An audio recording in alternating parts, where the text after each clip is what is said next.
Ooh. Shit. I may have this lighting thing down now. Not down, but looks good tonight. Yeah. It's all right. Chad, you've relocated. I swiveled my shit. chair. Oh, nice.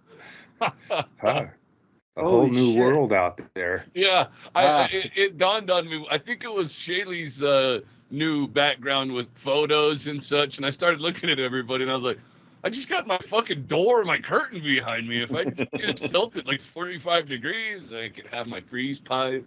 Oh, yeah. Nice. Yeah. It's about you get your captain's chair, and then you get all the shit around it. Yeah. It's hard for me to do in here because I can't. I minimize the weed smoking in here. Mm. So I got the freeze pipe is ready to go, and then I got my other ones all set. I just had to carry the cat down to the litter box, and he came back up. I think we're in the end times for Mr. Squishles. Oh, no. Well, he's just fucking weakening up. I've never had one. Like I wouldn't be surprised if he was just dead at some point. I shouldn't say this shit. He's sitting right here. He knows. Hey, I got the cancer, man. I know what I'm talking about. Yeah. So I've never had one get so like with just weaken up without being sick and throwing. He still sits around and shit. But I have a feeling he may get lifted up to heaven with all those patriots, COVID sufferers and whatnot. Yeah. I think I saw that. I thought we'd already done this, but I think I saw we hit 1 million in America. Hit a million what? 1 million dead. Oh, yeah. Wow, really? Yeah. Patreon? Holy shit, man. We go break up with somebody. What's up, Chaille? Hello. Hey, Greg. Cheers, guys. Cheers. New flavor with death. What's that? Severed lime. But you're not drinking, so that's is that Look, I'm drinking right now. Oh, I know, yeah. Drinking shouldn't be classified as just boozing. Because it's a verb. What do you think? It's Ramadan for him? Well, they're rounding up water, Big corporate's going to steal water and we'll be, out of drinks. Liquid Death actually sends us free product for Stanhope. So nice. We'll put it on this one now. See what they send us. Yeah, that's good shit, dude. Stay hydrated out there. That's my shit, man. I don't know that I've done it though. I had that as a good goal for today, is to hydrate and drink a lot of just push with water. Yeah, I've had a glass and now I'm drinking a weed concoction.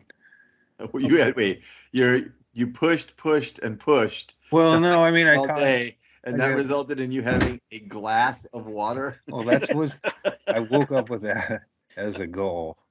Yeah. So what's the weed concoction? It's just a 25 milligram. It's kind of like what you're drinking, only with 25 milligrams of THC. I like that idea. Yeah, it's pretty. It's about as healthy as it gets around here. I mean, I've heard how did you make it, Andy? I didn't make it. It comes this way. Yeah, that would be conditions. They're as healthy as you make it, right? Yeah. Well. Yeah, I could really be doing a lot better with this whole diet around this shit. You mean tone down on the Vienna sausages? That was a fucking bad, Like tonight I had spaghetti, but get this shit though, more man of the house or things are falling in, I had dinner served at 3, which an hour ago. I didn't have to rush it, but I wasn't eating wieners neither. So I don't feel like puking, but I last night, because it's like I get the cold sensation leaves. I can tell. I mean, I can, like I can eat ice cream. So it's like, and it's like, I should just say fuck ice cream, Well, Why can't if Tom Brady can do it? You know. But I had ice The cream world's last. greatest football player can do it. Why can't I, little old Yeah. Andy Andrist? Right, we're roughly the same age. Well, you've That's ticked also- both boxes. That's also not even true. Yeah. Roughly. It depends on your definition of roughly, I guess. Yeah. You are definitely, Andy, the Tom Brady of this podcast. So in that regard. Right. I built a dynasty here. International podcast. Although if Tom Brady were on the podcast, he might frame it so that you could see his whole face. Well, people would tune in because they'd want to hear about football. Like, well, fuck you, It's a Tom. cliffhanger. Andy wants people to think he might have grown a beard. Yeah. Yeah. Is Tom going to get up and have avocado toast in the morning? Shit. Nobody. But I ate ice cream last night, and then it's just like 10 minutes later, I threw it back up.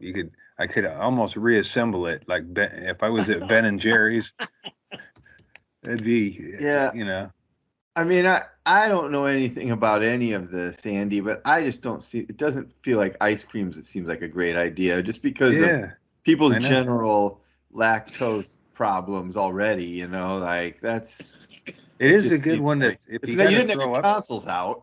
Right. If you got to throw something up though, and I mean, I don't want to ruin the flavor.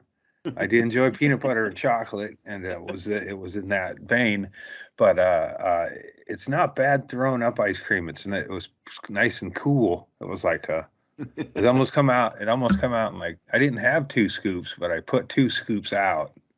I take one in and spit 2 back up. Well, yeah, it doesn't say let's just get rid of the ice cream, evacuate only ice cream. Yeah. It's commingled. Once it's down there, it all comes up or it stays. It wasn't cancer support ice cream, Ben and Jerry's flavored. So that I'm, you know, that the times I've thrown up this week, I try to think of it as like how many cocktails did I have? But in this is, man, I know there's a lot of answers in that fucking direction manual they gave me, but it just keeps stacking up with more information. And maybe you should see if you can get that manual in Braille. Right, yeah. Or an audiobook. Send it to me. I'll audio it for you. Right. Yeah. No, I was just gonna say stuff to practice on. I can tune into your Twitch. I can't comment on it, but I was following Chad and his adventure to our new cult home. But did you guys catch that at all? What a bust that turned out to be. Did it? Yeah. You cut off. Well, because I lost internet as soon as I got over to the mansion in the fucking. But river. did you go? How close could you get to it? I mean, I took those pictures. I've got right up next to it. The doors are wide open on it. Really? Wow. So there's been animals and shit in there. I put a thing out on a Facebook group called Abandoned in Arizona or something, where it's just abandoned places, and I was trying to see if people knew anything about it because it's amazing. It's huge and it has a pond in the back for the docks and boats and palm trees, and people were like threatening me, you better stay away from that guy, you know, and I was like, well, I'm not trying to fucking move in. I just was wondering if anybody knew. I had fantasies of it being like I didn't know how old it was. I was like, maybe a long time ago, all the Tombstone Cowboys would come over here for like a retreat.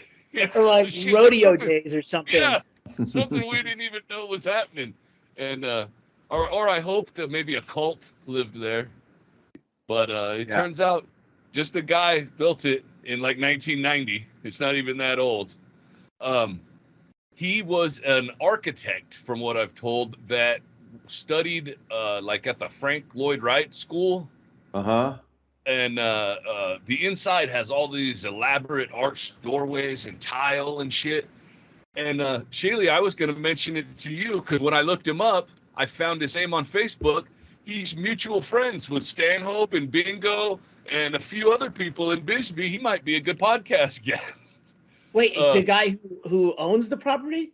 I think he lost it. It's all speculation. It was the thread on Facebook I had to delete because people were getting angry about it. There was hundreds of comments. Everybody had theories about what it was. It was fun, but it turned out like Power of the Dog. There was probably some gay stuff going on there. Yeah, God damn it, I'm pissed off and I don't know why. Methinks they protest too much. What's going on? Well, first there was dudes that were like, "Hey man, if you don't," I give them like a tough guy voice because that's how they seemed on Facebook. They're like, "Hey man, I know who lives there, and you don't want to mess with that guy." And I was like, "Well, I was over there. Like it's empty." And I wasn't going to try to move in. I was just wondering about the history of it.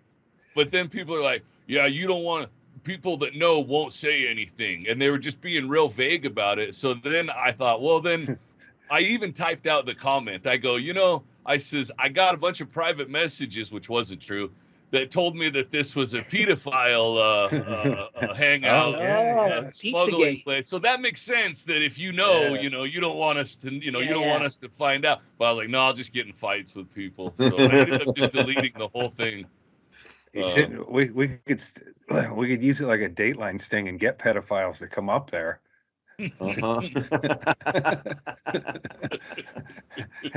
But get the ones who want to, we're gonna endochrone out the remains or whatever, or is that just babies that the elite are supposed to eat? But yeah, you could get it does look like a place that should have a fucking weird history. Were you trying to say adrenochrome? Yeah, that's what he was trying to do. I got so lost for a second. I was hoping, Brett. How did we end up eating babies all of a sudden? Oh, wait a minute. Yeah, it's an adrenochrome. I'm sorry. I'm not clearly an adrenochrome farm. Yeah, I'm not one of the elites. Still active. Yeah, it's crazy. The pond was full of adrenochrome, and now it's empty. That's why nobody wants it. From this photo, Chad, it looks abandoned. I don't know who thinks someone's living there, but that clearly, I mean, even from, let's say, 100 yards, you can tell no one lives there. Now, there is an outbuilding way over to one side that may have, it looks like a hoarder maybe. So there may be some kind of caretaker. Maybe the dude that built it went crazy and just lives in one point. I don't know the story. It's such a bizarre story, but maybe it's another one of them. Stainer brothers. Did I get that right? The last name, Steven Stainer. The caretaker. I know his first name is Steven. Steven. Yeah. So does he. I remember that whole thing. So you guys were talking about that, and then I got somebody who may be a member of Hulu. They let me in the back door of Hulu. You don't have to be so secret about it, dude. People do it all the time. I mean, that's hardly. It's fine. You can have mine if you want it. Yeah, but anyway, what's the name of that show? Captive Audience. Yeah. I was expecting it to be more horrific, but I did kind of remember this. I remembered the story. Andy, it was a serial killer. It was horrific. Oh yeah, the second. Yeah. Well, that's what it was like. Okay. Well, wait a minute. I want to make sure you saw the same thing. For 7 years and molested. That's pretty fucking horrific. Right. Well, yeah, that part. But they left. Yeah. I'm with Andy. I thought it was going to be more horrific. Yeah. I think they kind of glossed over the Carrie Stainer killing all those people. Yeah. Seemed like that just took they're like, okay, he killed a bunch of people. Here he is under arrest. He says he did it. Show's over. I was expecting that to go deeper on that. I remember all that shit happening. So yeah, me too. What I thought they glossed over was the kidnapper. Like basically they just told us his name and never said anything else about it. I had to look him up afterwards, where I found out that he indeed only served a short amount of time for kidnapping those two kids. They had that at the end, that he got arrested again for trying to buy a kid after he got out, and then he went back to jail in 2004, and then he died in 2008. Doesn't that look like that photo? It looks like it could be the '70s show. He looks kind of like the dad on that. Yeah, it does. With Topher Grace. Wait, you get kidnapped, dumbass. Yeah. Red. Yeah. Red. It was an incredible story, though, and yeah, Steve Stainer was an incredible guy, and it really is truly a shame that the fucking wrong Stainer got fucking wiped out on the motorcycle. You know, I mean, it would have been just fine if the about to murder a whole bunch of people Stainer brother was fucking wiped out. Fucking Steve had his life together, and he was raising kids and working a job. And he was you know, he was moved about on as good as you could.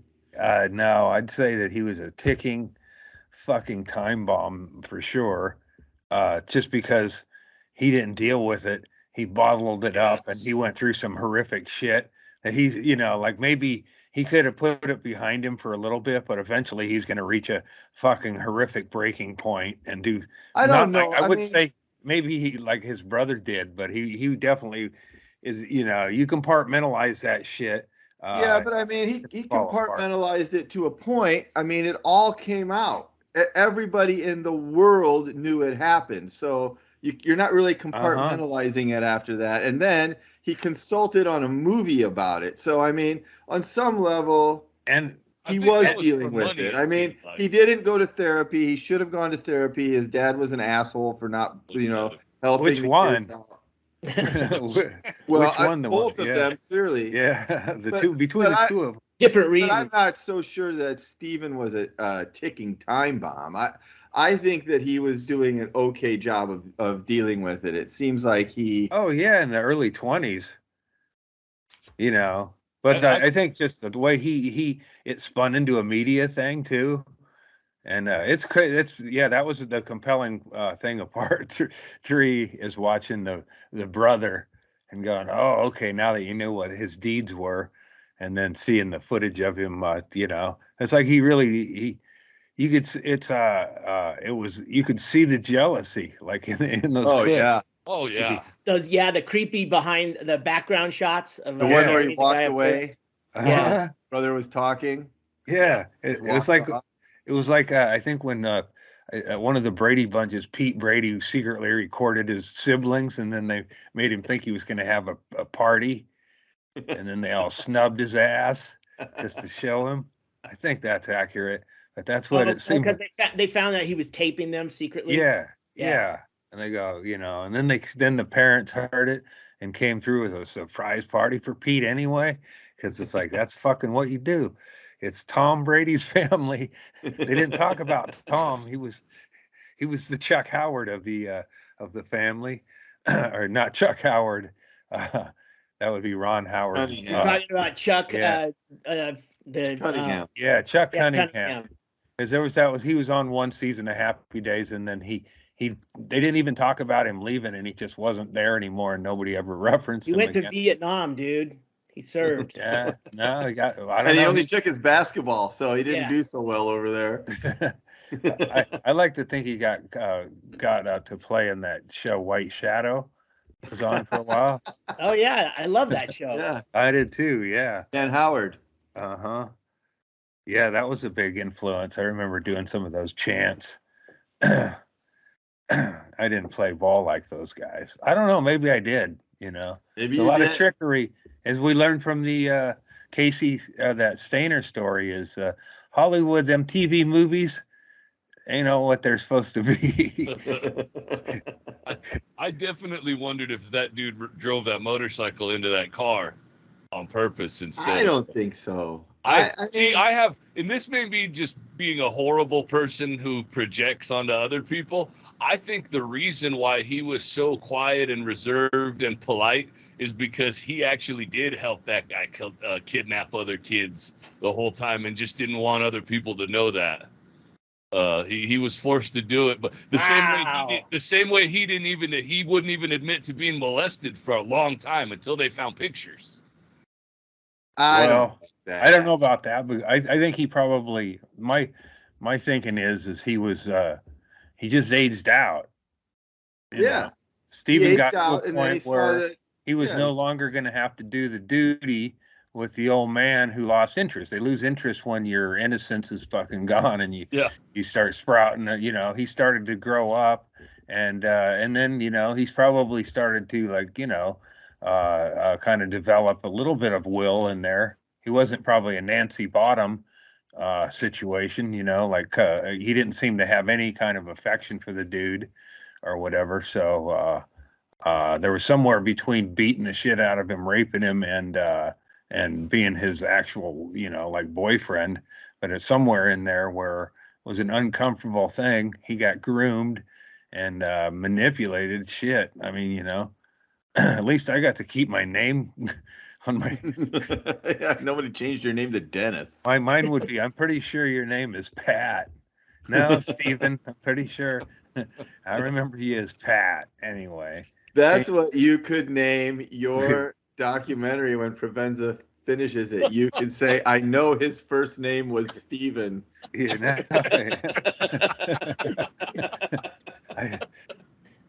that was one of the, I would have, I knew his middle name because he had what was it? I think they're Lincoln Continentals. So he drove these fancy cars, and it had he was functioning, or got control of his hands, obviously.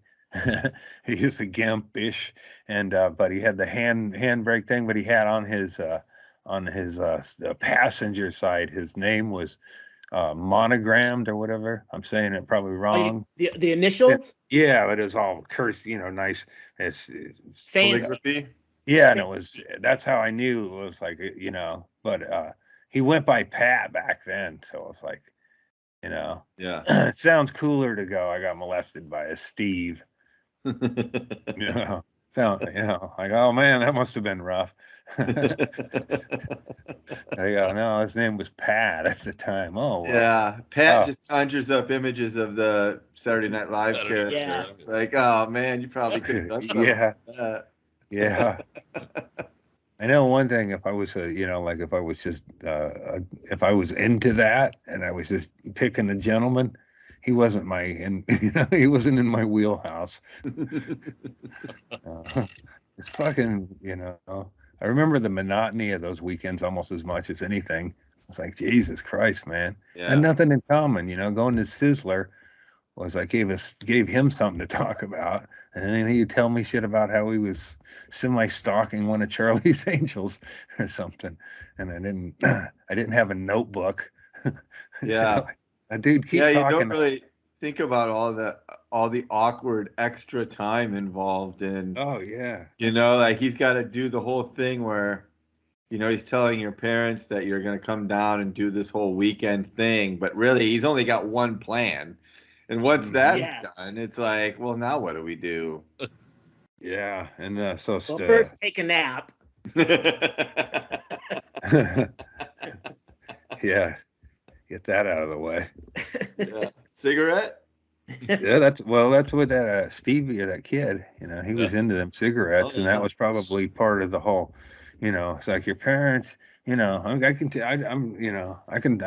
want to get into the character, but I could easily get into the manipulative idea of the old man saying, look, man, your parents bailed on you, dude. Here, have a he's like, that kid. I'm surprised he didn't have more fucking bad habits. Is that part of it too, Andy? Where like, even though they want you to be a child, they want you to think they're treating you like an adult.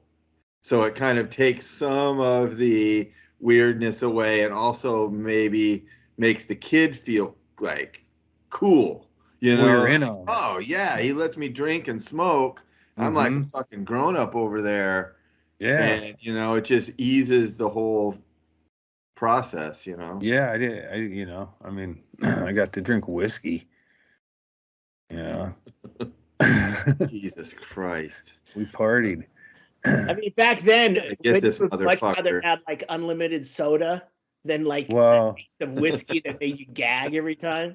Yeah, well, he was like, I didn't really, he just, but maybe it was the idea of it, or maybe he mixed shit in there too. But it was just, I don't remember it being an overwhelming, like, thing. But I wouldn't be at all surprised if he had some fucking additives. A little Bill Cosby action.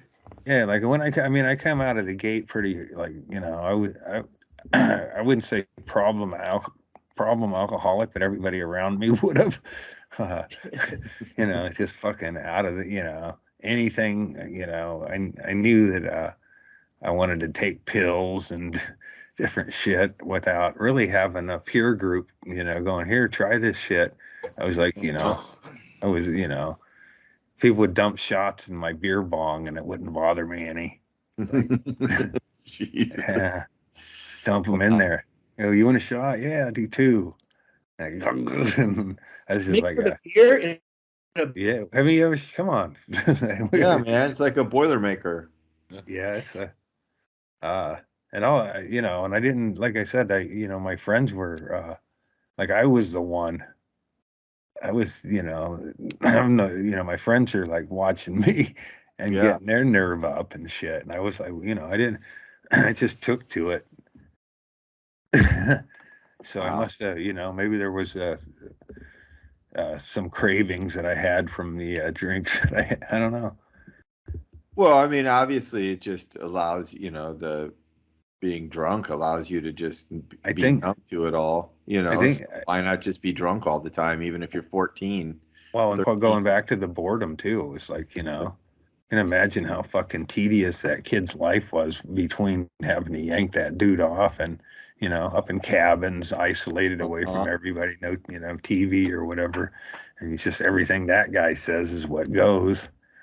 Yeah, and imagine the level of being fucked with when it's like, I mean, you know, you were getting fucked with literally and metaphorically, Andy, but, you know, to think that your parents just didn't want you anymore.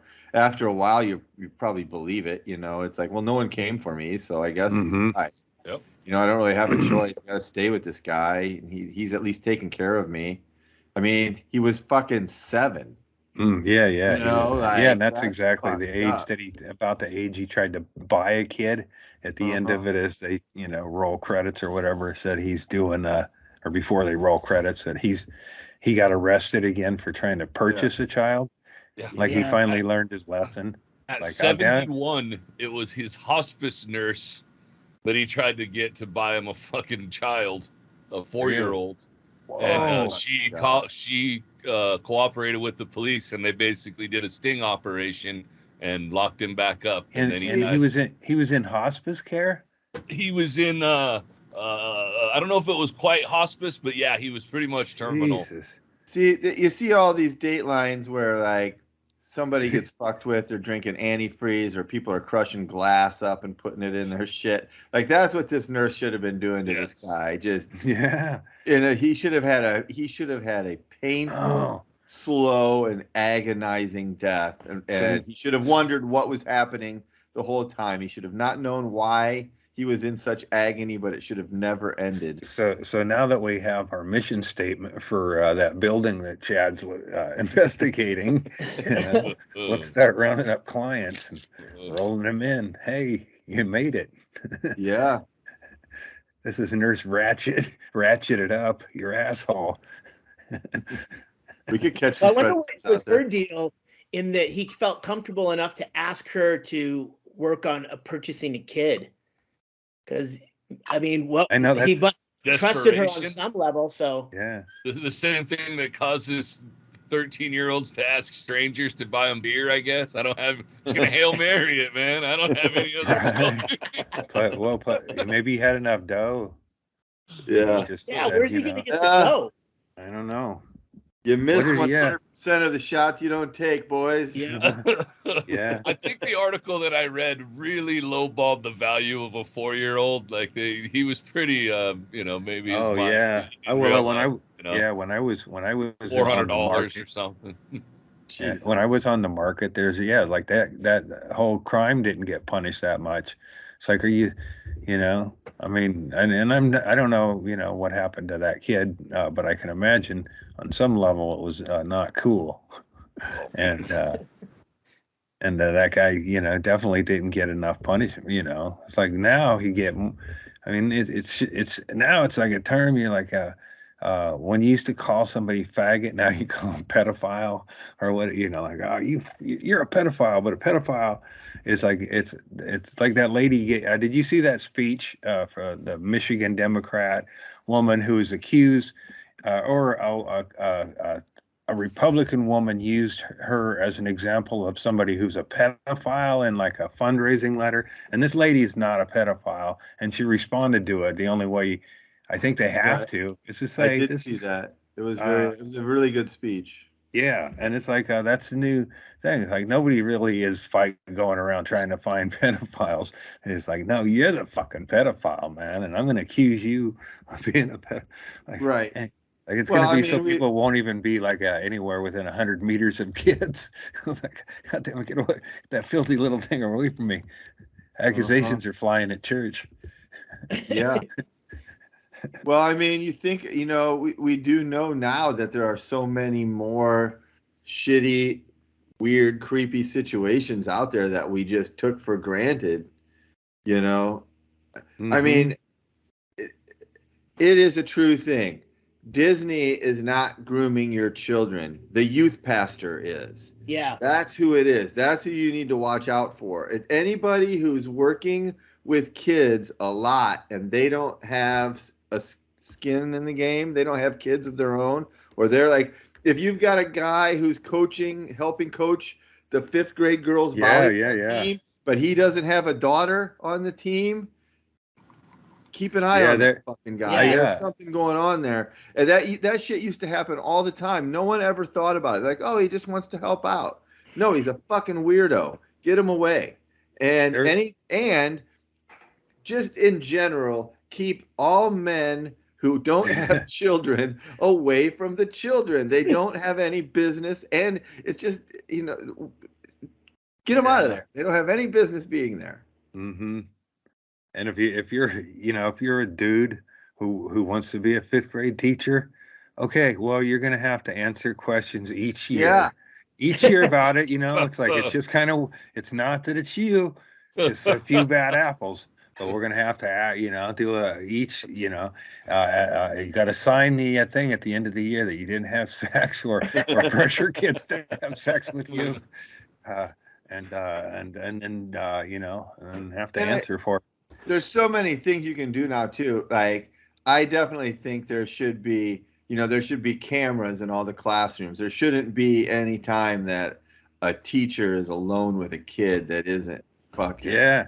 They're just eliminate all these possibilities. I couldn't say S's, so I got removed from my 5th grade classroom, and then I would go into the gymnasium, and then behind a curtain and into this little fucking plywood room with the speech therapist, Mr. Rainey.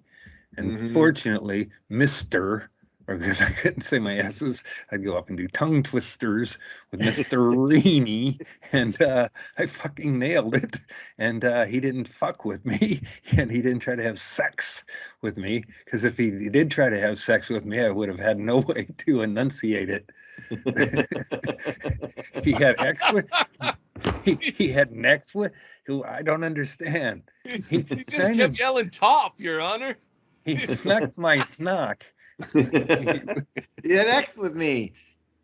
But that was, that was a dude too. Like, it's like there's a dude meeting one-on-one with you with no, and then all he had to do was, get me off of the, I got over it. I say S is pretty good. Shit. Shit, I think I'll have some soft drink. Those would be things I couldn't have done before Mr. Rainey. But if Mr. Rainey would have had me yank him off, I'd still be all fucking shit. Because I would have rebelled. Well, here's to the one teacher in Coquille that wasn't trying to fuck you. Yeah, he was a speech therapist. So I don't know, he's a specialist, like the music teacher. What the fuck was that? Like, like there were extras. You had your teacher, and then people would just roll in with their music card. All of a sudden, you got fucking hitting sticks and shit. What do they call those? Chaka sticks. I was going to call them chaka sticks, but I don't want to be, Chaka was from Land of the Lost. Chaka You just don't even like Mr. Rainey would. I don't know. I would tell Chaka, just shut the fuck up. You can, but they probably Chaka sent it. had more than just a speech problem. I mean, he was a he was a he was a cave boy, and he didn't know any. Remember they tried to teach him to speak, and they like just let Chaka be Chaka. Chaka has his own way of doing it. Are you talking about Land of the Lost, Chaka? Yes, he is. I went from grade school to grade school TV in one jump. I really do think that there's no reason to have men involved in the government. No, well, I mean, probably that too.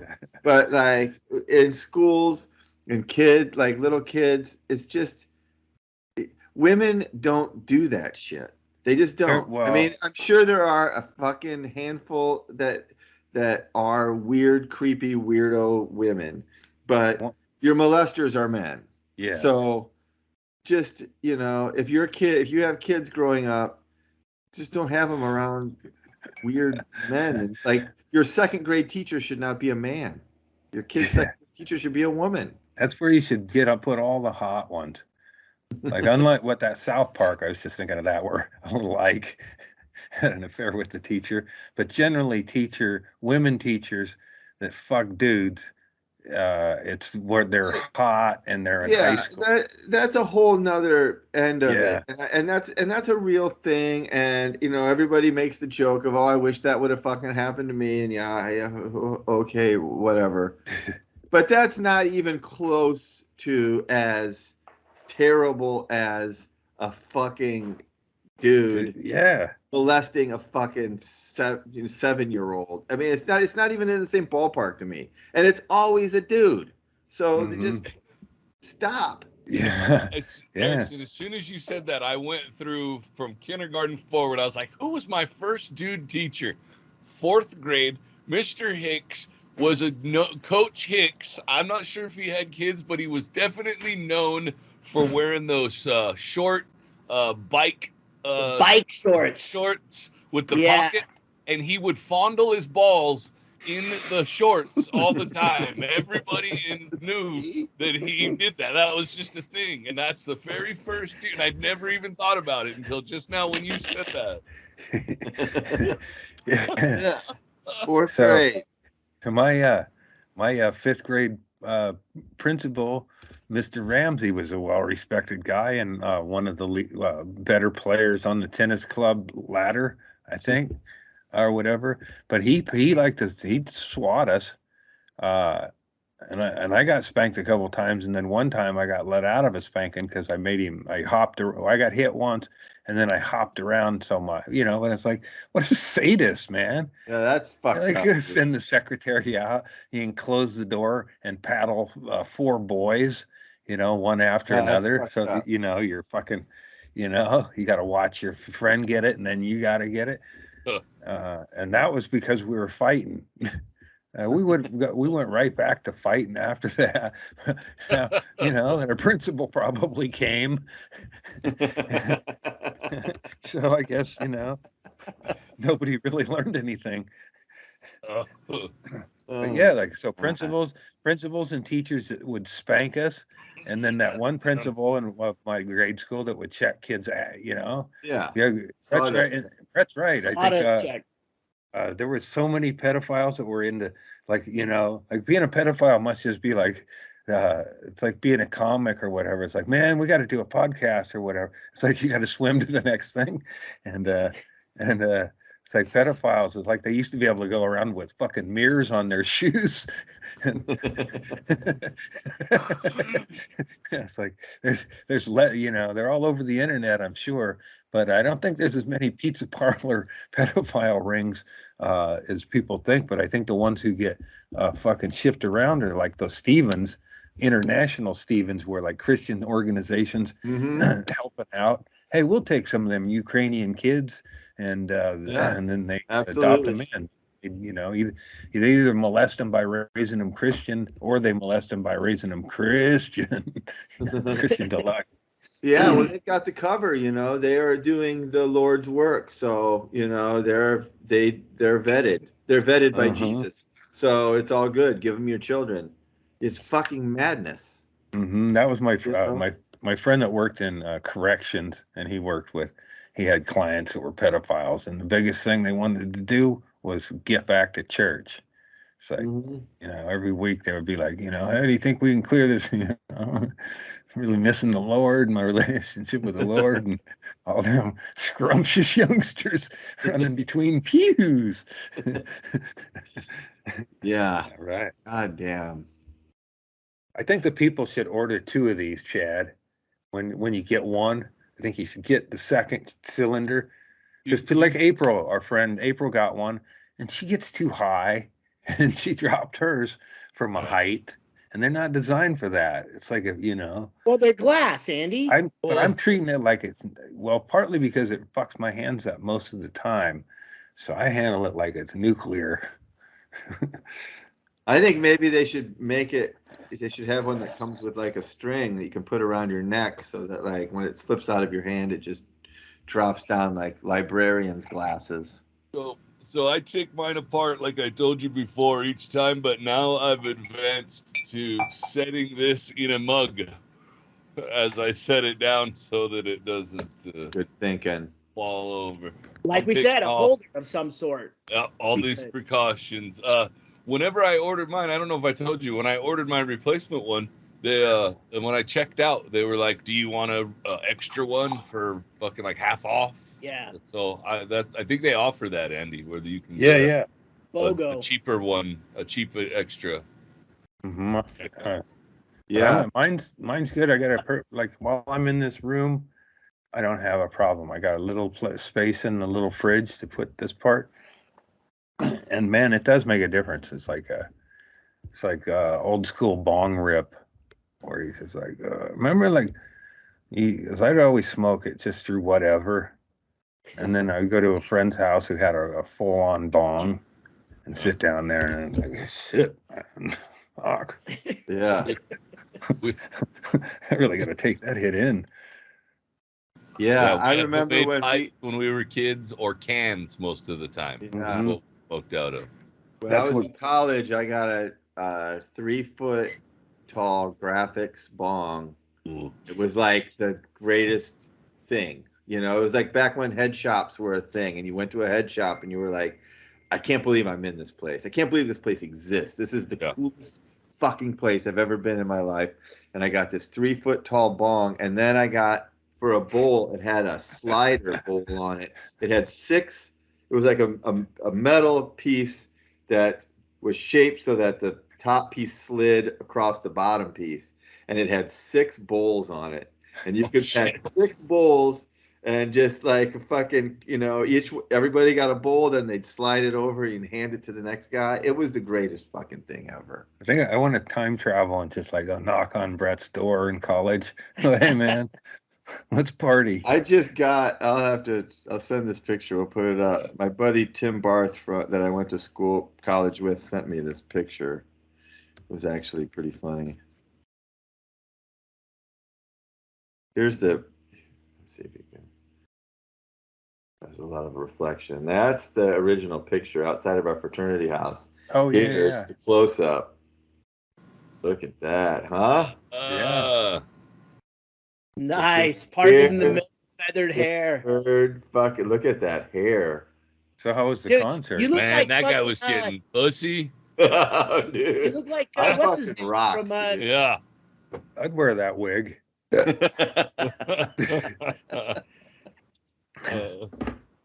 Hey, that's the wig I'm looking for. Those were good times, man. That was a good couple years. Did you have a Camaro or any other things that were stereotypical of that look? I should have, dude. My buddy D, who was in that picture with me, he had a Mustang. That was our car we cruised around in. Yeah. I went the other way. I had a Chevette. So I played it like I was too cool for a cool car. You know what I mean? Like, so you were already thinking carbon imprint. Oh, absolutely. I was Chevelle also this is the car my mother gave me, and it was free. So Chevelle was the Prius of the day. It was Chevette, not even a Chevette. Chevelle was cool. Yeah. Yeah. I had a friend who had a Chevette, and we took a Coquille there. Well, where I told you about the unfortunate Movahill clan that lived above the river, semi-retards, possibly, inbred or whatever. Yeah, they had this situation out there, but they also had the flooding, and every year the boat ramp would fill up, and then eventually it would come up over the road, and that's when at least that's when my friend who had a Chevette drove in that water. And we went there for lunch, and then I was in the back seat, and we took in water. It's like, and then his car was fucked up. He got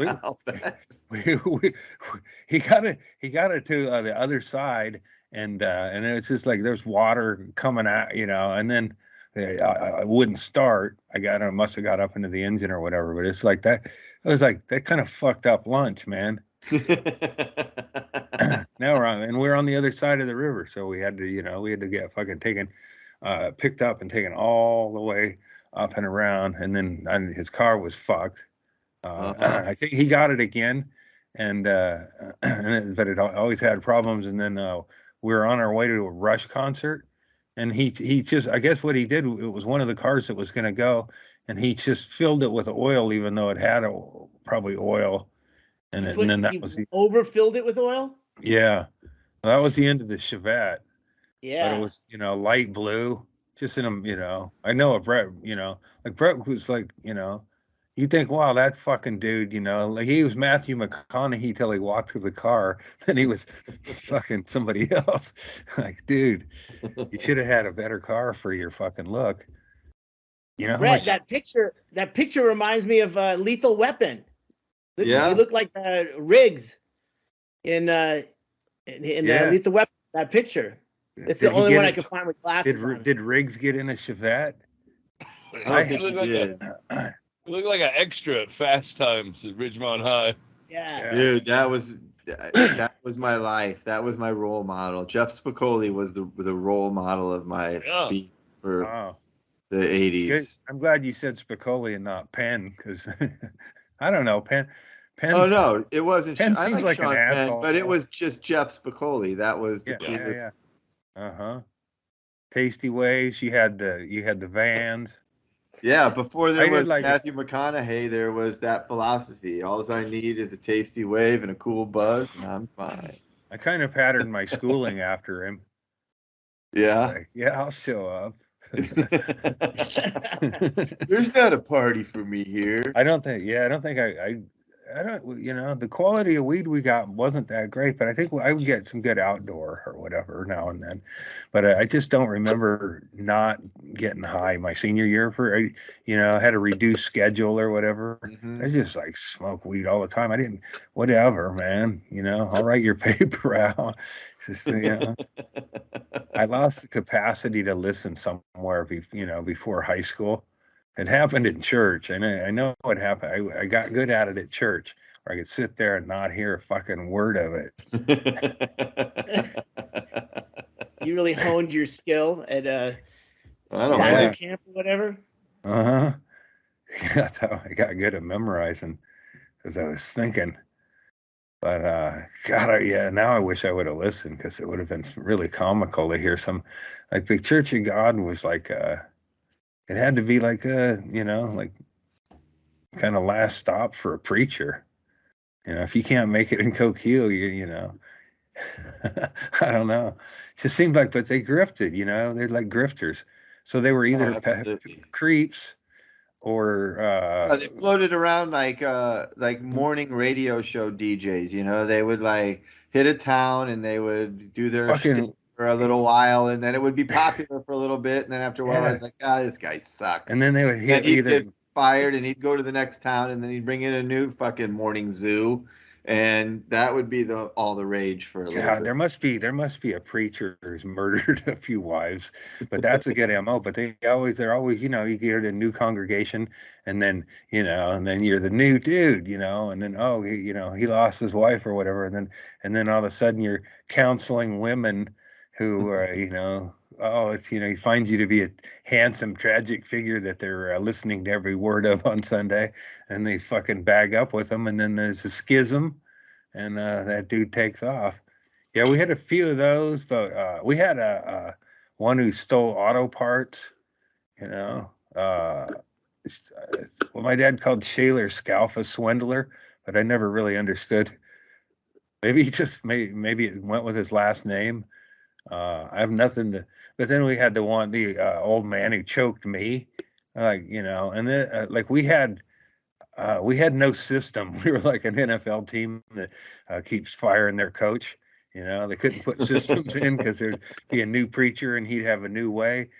But for whatever reason, that group of old bones found comfort in dragging themselves there for their fucking boring, failing business, Christian whatever the fuck it was. Yeah. But it was stupid, you know. I'd like to get up in front of the church now and speak. I was afraid back then. Now I'd be like, what? Is this all for Jello? Are we here for the potluck? I think there were at least some people in the church. Like when I grew up, my parents took us to church on Christmas and Easter, and maybe one other time we'd go with my grandma. So we were not like religious at all, but we were members of the church, and it was a really small town church. It wasn't like really Pentecostal or any kind of shit like that. It was a Lutheran church. But when we would go to the church, there were some people there who were there because karaoke didn't exist in the 70s. And that was their time to fucking sing. And they would sing, and there was like 5 or 6 people in the church who were the loudest singers. And they were good. And that was like their shit. Like they came in ready to fucking go. Yeah. And, you know, they knew the hymns. They fucking sang all the refrains. That was their shit. And, if, you know, I'll bet you that when karaoke came around, I bet there was a dip in church attendance because fuck it. I don't need to go to church. I can go sing Fleetwood Mac at the fucking bar. Drink. We would have, did you get, well, you didn't go enough, but we'd have like traveling acts, you know, like we had like no, we never like the Righteous Brothers kind of, we'd have brother sister singing acts. There was this, I think there was like some sisters we were sweet on.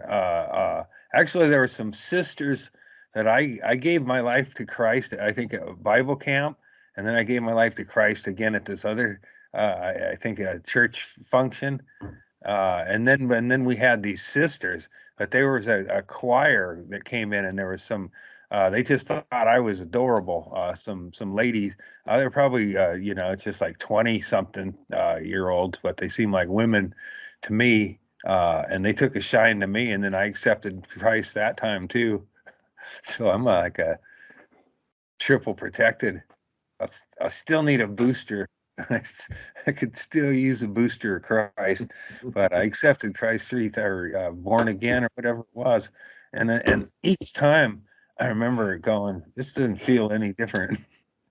Yeah, it's like blinking. You'll make a wish and blink, and then that's why when you meet somebody who is like, you know, a true believer and really born again, it's like you can't really talk to them because you see the levels of like the levels of protection they put up for themselves because they truly deep down they know they're not any different than they were before. Mm-hmm. Nothing's changed. But they could never they would never admit it. So then, you know, they just build it up. You know what I mean? Like they won't, you know, it's not even up for discussion. They're a new person. You know, they wouldn't sit down and have that discussion of, well, explain to me how, in what ways, and just, they wouldn't drill down on it because the more they drilled down on it, the more it would go away. And then it would be. And you got to just be all in on that shit. And then you got to go with the fucking origin story's got to, like, you know, really, that's it? You know, that how's, you know, it's like, okay, it's this one dude handled the situation and he's like blaming us.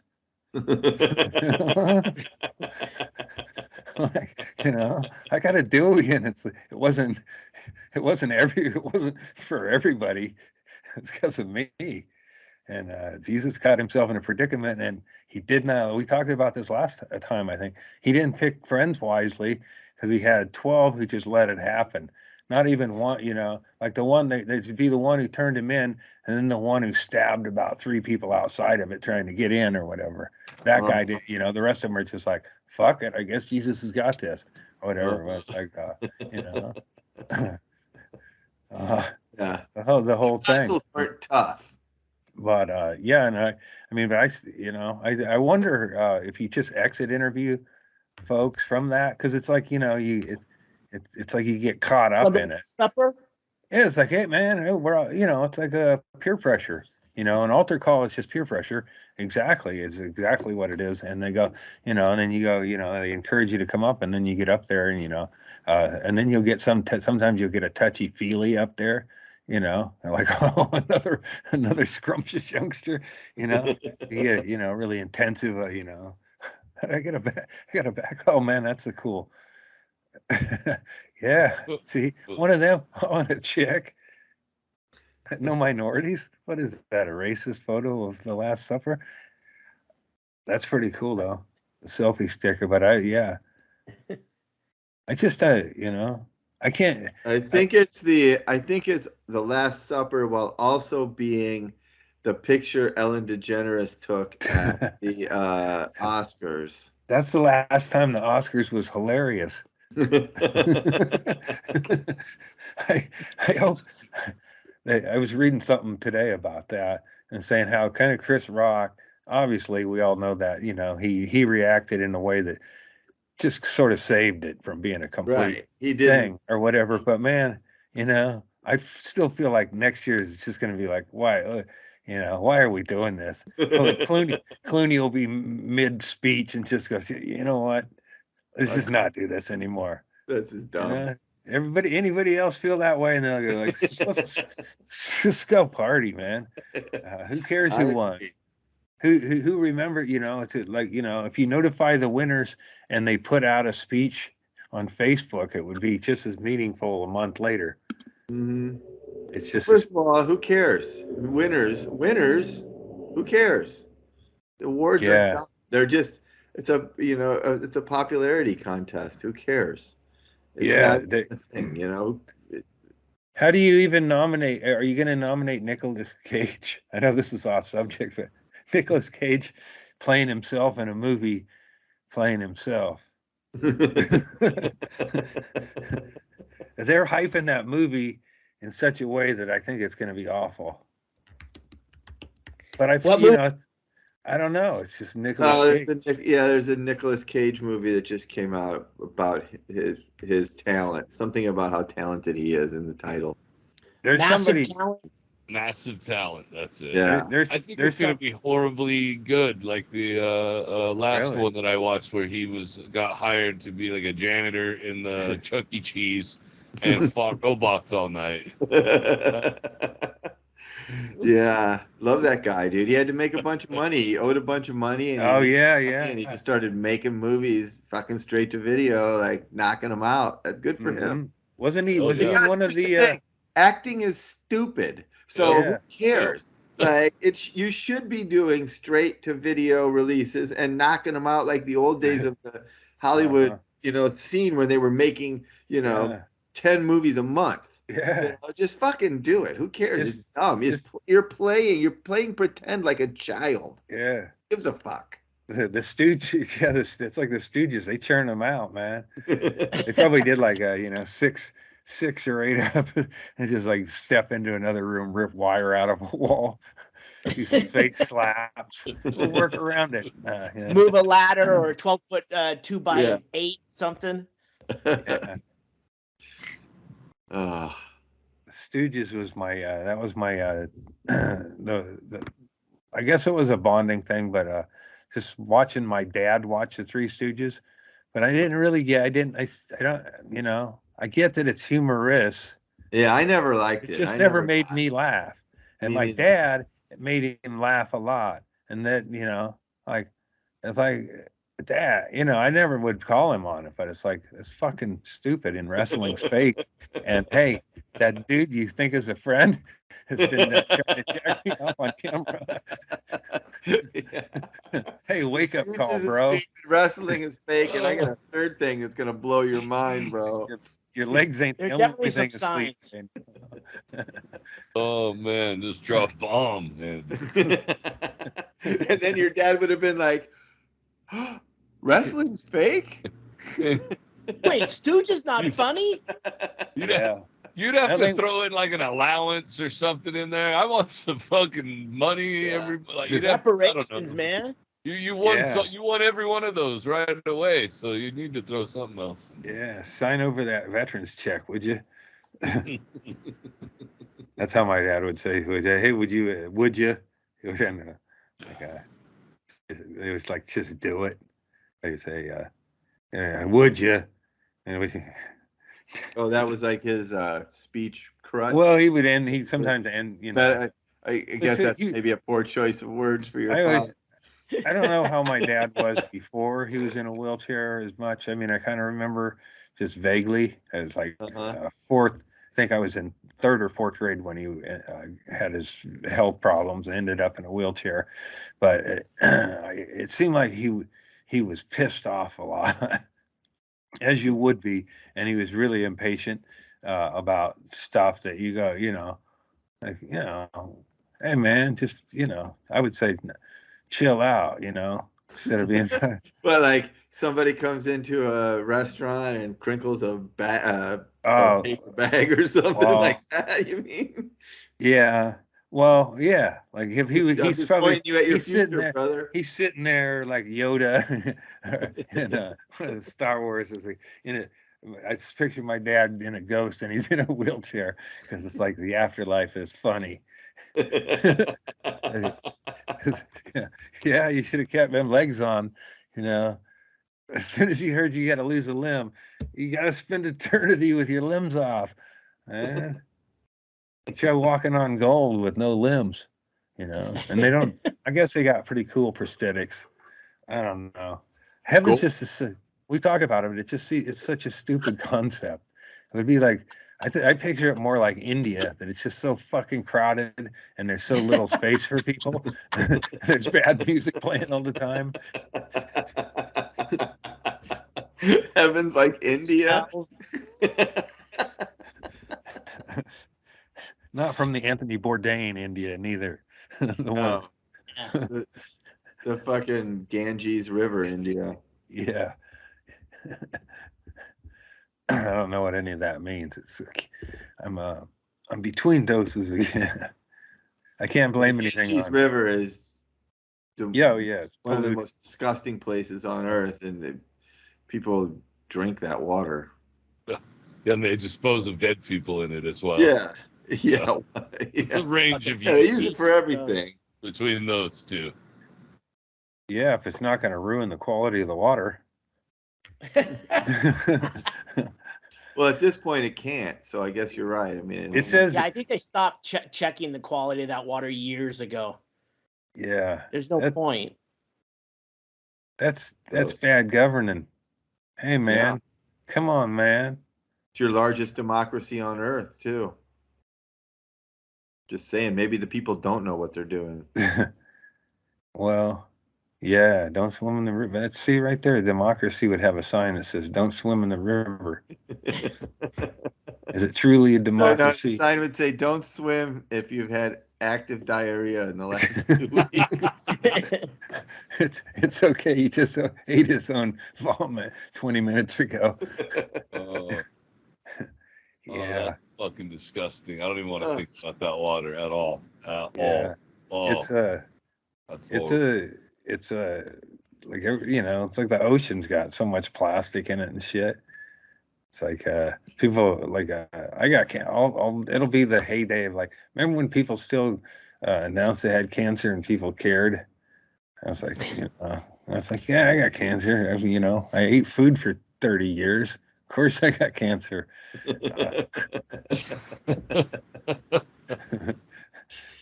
I ate salmon. I know you ate plastic.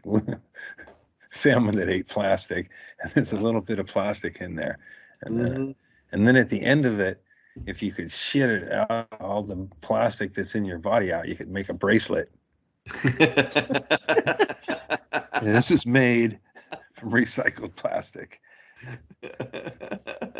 This is the culmination of my entire life. It's an allergy bracelet, and it automatically tells you your new allergy that you developed from eating all these toxins. Yeah. Yeah, the shit. That's what I feel like if I could meet my cancer in a bar. It's like we'd get along.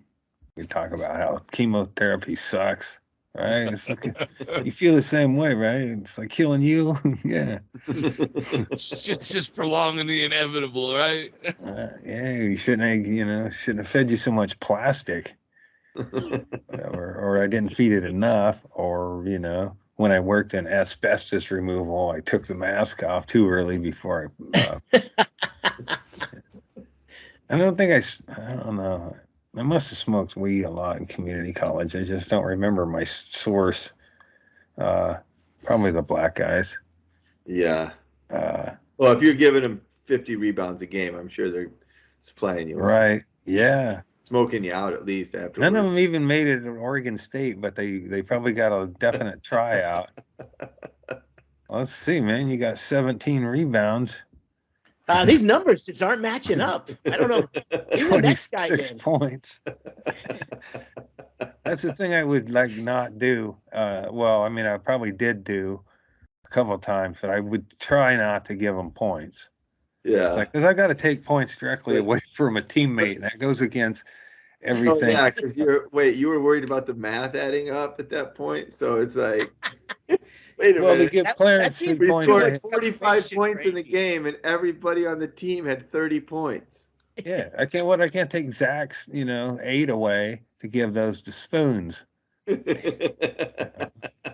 C Spoons could score though, so you didn't need to give him points, and you could actually trim some points and hope that Spoons wasn't paying attention. But he's the one he was the one of those guys that you didn't. I liked. He was the one he was the one who told me that the other dude was in Clarence was.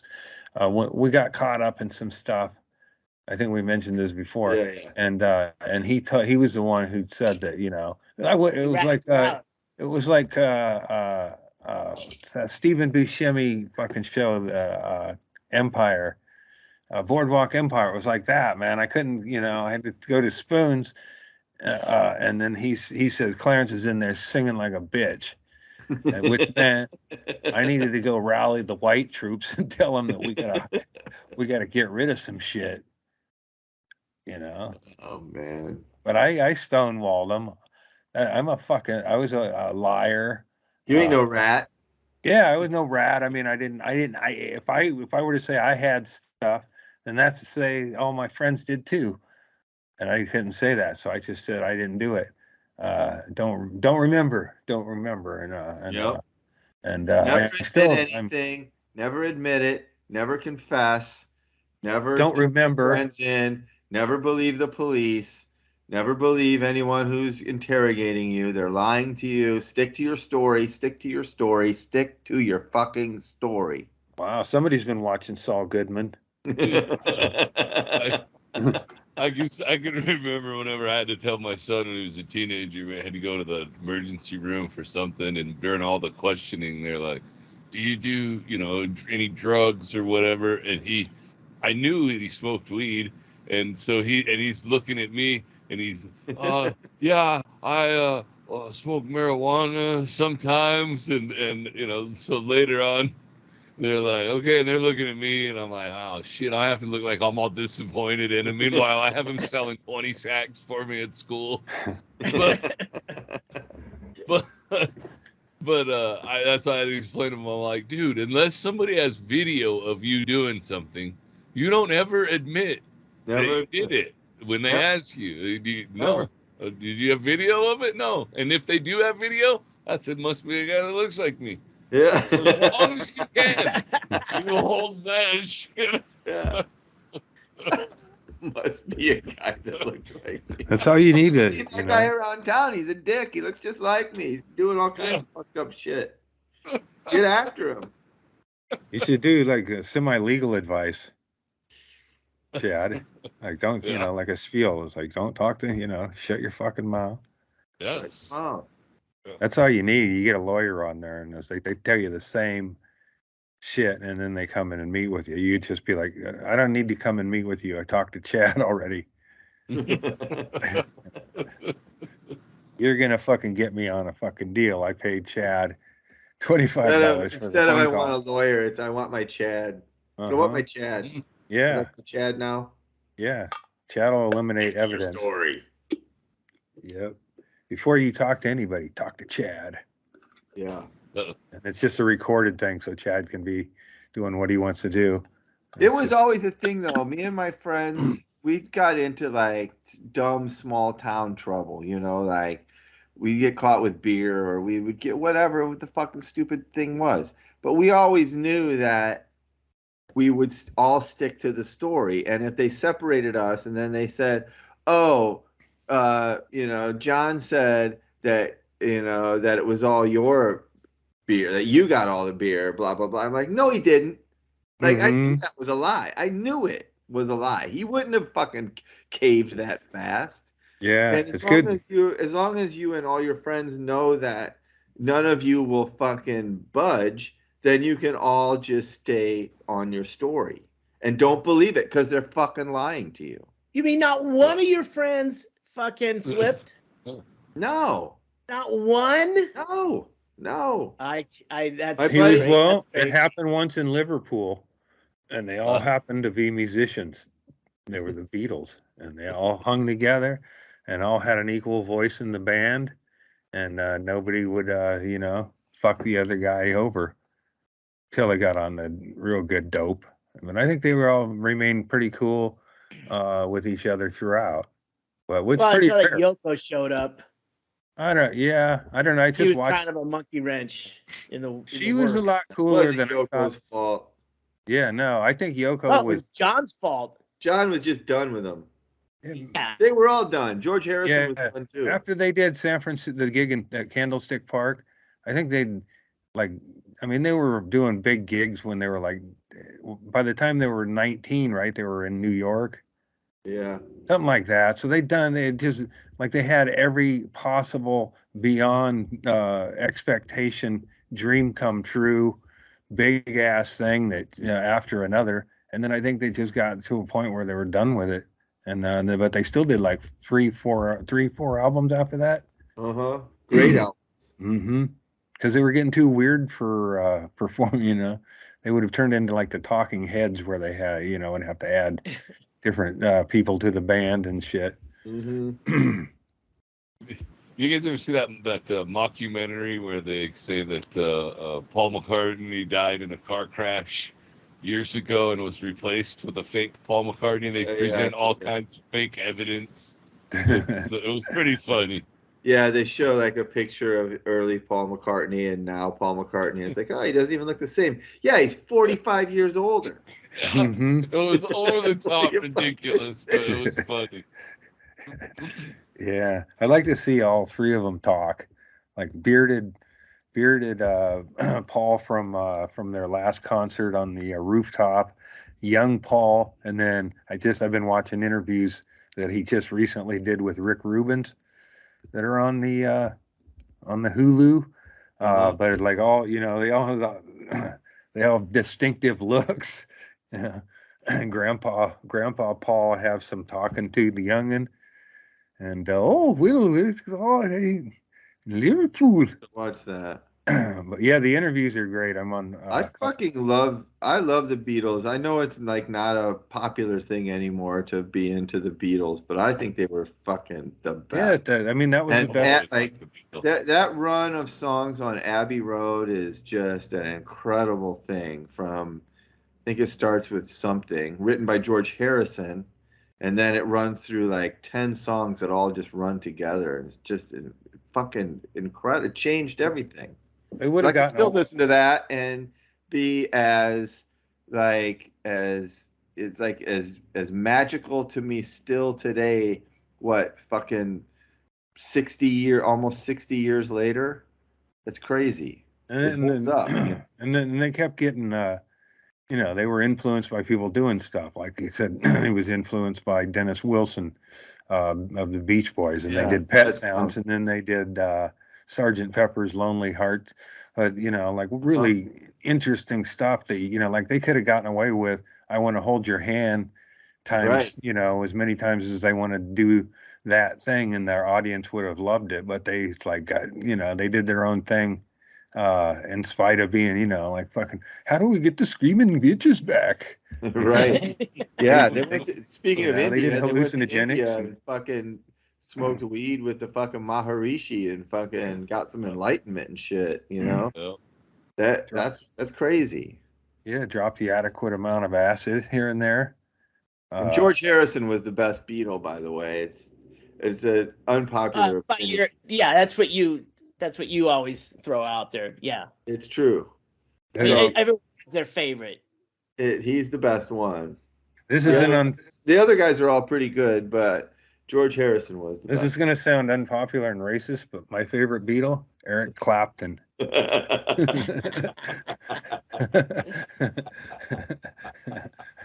an asshole. He fucking stole George Harrison's wife and turned into a dick. Yeah. Fucking, what a dick. Yeah, I think, was it Dreamweaver? It's not worth it. Dreamweaver, Gary Wright? I don't know. No, George Harrison was not married to Gary Wright. That's not Eric Clapton stole. Nobody was married to Gary Glitter. I know I have Dreamweaver stuck in my head for no fucking reason. Yeah. Yeah, so I'm deep. I guess I deep dove with Steven Stainer, and then when I jumped on the Beatles thing, on what else is on the Hulu, and I flipped around there, and I decided to go in and watch that Beatles documentary, and now I'm watching. I do need to watch that. I haven't watched that yet. Grandpa Paul break down music with Rick Rubin, and he jumps on the piano. He talk about the different aspects of different songs or stuff, and then they'll go to the board and they'll single out his bass a little bit. It's real interesting. Like, I think musical geniuses, me, Paul, and Rick Rubin all agreed that he was kind of like lead guitar bass sometimes. Oh, without a doubt. And he had the most like he was the it doesn't sound like a compliment, but it's meant to be. He had the most regular style. Like his songs were the most melodic. Like John's songs were kind of weird. And George Harrison would write one amazing song per album, and that was it. You know, Paul McCartney's just fucking churning shit out. Yeah, he talks about that. Like they, one of the guys gave him an hour and a half time limit to like pound out shit. So it was like, give him real good discipline. Yeah. Yeah, shit, you know. And it's like, okay, we're done. Here it is, another masterpiece. Yeah, like, woo, we got that one. You know, and it's John and Paul were probably the best. Well, definitely the most prolific, right, songwriters of all time. But those two together, they just kicked off of each other. Yeah, but they didn't even write together after the first couple. After the "I Want to Hold Your Hand" times, they just kept the copyright as Lennon McCartney, but they were writing completely separately. Like the Lennon songs were Lennon songs, and the McCartney songs were. Oh, I thought they kicked it off. They show them kicking it off in that movie, where it's like they just bounce off of each other so naturally. Maybe, I guess, a little bit, but I've heard Paul McCartney talk about how he, you know, basically by the end of it, wished that they would have broken it up, you know, so that he got the credits for the songs that he wrote, because he wrote some of those, and he wrote those songs by himself. Yeah. You know, he definitely, you know, you get a sense of what a musical just savant he is, and you know. And I'm only like, I don't know how many there are. I mean, I did episode 1 and I'm on 2. Rubin's in it. Yeah. 2-1. Yeah, so it's probably. Isn't the Beatles documentary? Is that on Apple? They were on Hulu. That's where I found it also. No, I think he's talking about something else. Isn't there one where they were like there's a 4-part. Let It Be. Yeah, there's a 4-parter on the Disney channel, which they blocked me. So who our Airbnb guest Zach, bro, thanks for all the Star Wars adventures. Wait, Disney blocked you? Beatles Get Back. Yeah, it's on Disney Plus. Yeah. And that was a real, you know, that was like the documentary I watched told more of the story of them. Where Let It Be, it just seemed like you were hanging out with them, And that's where I come up with like yeah, like how many so she hung out and she sat there and did knitting, let the guys talk, they're all in the band, and she didn't have any, like, to me, Yoko Ono had nothing to do with it, at least from what I could see there. I mean, maybe John's voice was getting bad because of all the, hairy pussy, huh? I mean, I think we have certain images burned into our. He's trying to sing. He's like, you can't come in here with all those long hairs in your teeth, man. Hanging up our melodies. I saw that, and I was like, Yoko's way cool. She would have, probably rolled blunts and hung out at the side there. Those guys were burnt out. Nobody broke that band up. What broke that band up was bitches losing their fucking minds. You forget.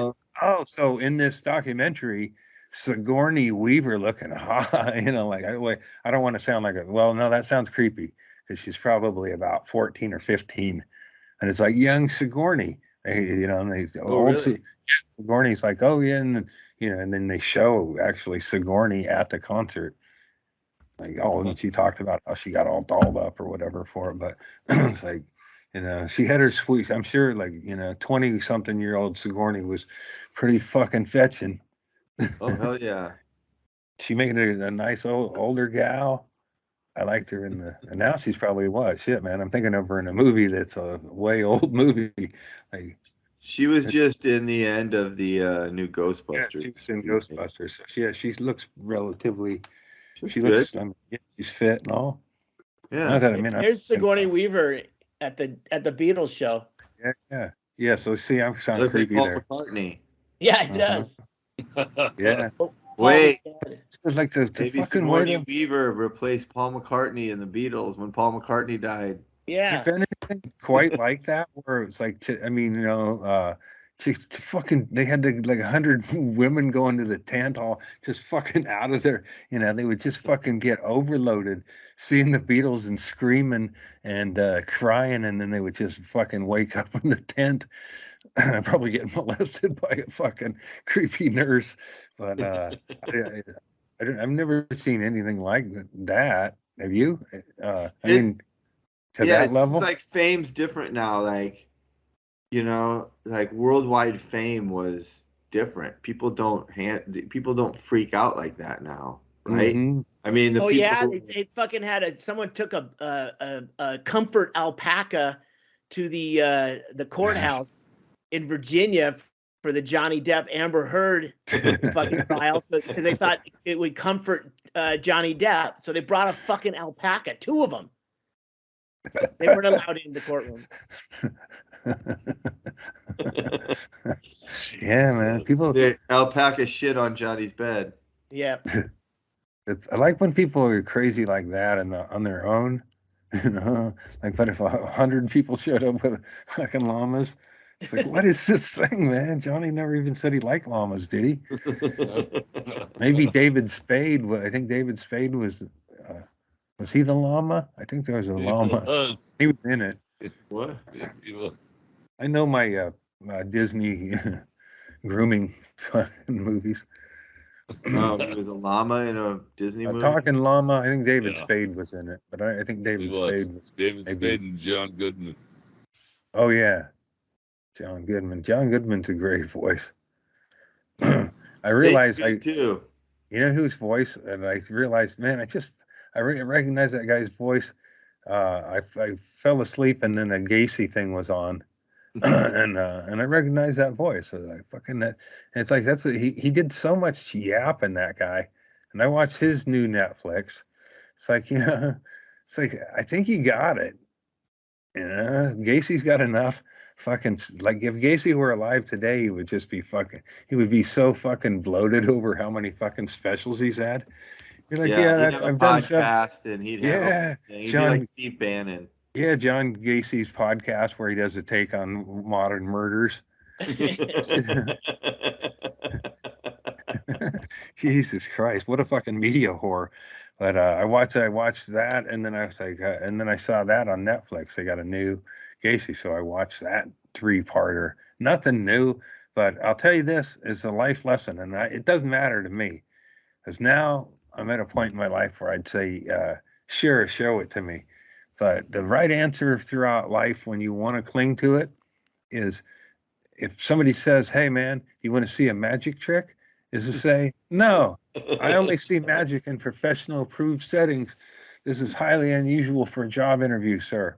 I'm leaving with my hands stretched out." Yeah. It's like if somebody with a gun says, "What religion are you?" You should say, "I'm just spiritual," as opposed to, "I'm a Christian, sir," or "I'm a Muslim," or it's just like be vague about it. It's like, "Hey, you see that chick over there?" I think I'd be cool now. I mean, I don't know. I might have scrambled at some point, but if I saw a gunman now, I think I'd just walk towards him and say, "Enough of this nonsense." Because that's the kind of point. Like they say that I've been reading about that guy who emoted climate change. He wanted to draw attention to climate change and pollution, and so he's lit himself on fire. Yeah, what did you? Self-emoted. Emulated. He gave himself an emoji. He gave himself a fire emoji right there at the Capitol, I think. He gave himself like triple fires, and he lit himself on fire. He was a Colorado hip. Well, he was lacking much. He was like shaved head or whatever, but he looked like he probably hung with hippies. But he lit himself on fire, and they say that's a big deal. Yeah. It's like a kind of a fuck you to, and it's like a fuck you and hey, fuck you. You know why I'm doing this? You're gonna have to find out because I lit myself on fire. It is like this is such a painful way to go. So it's like, shit. What is it? What would bring a guy to want our attention that much? Like I don't know how to feel. I'm not saying I'm against it. It's not for me. I couldn't self emoji. Just do that. I guess you'd have to tweet it, tag it. I don't know. You can't do it on tweets, but hey, tell your boss, man. Here we go. Here we go.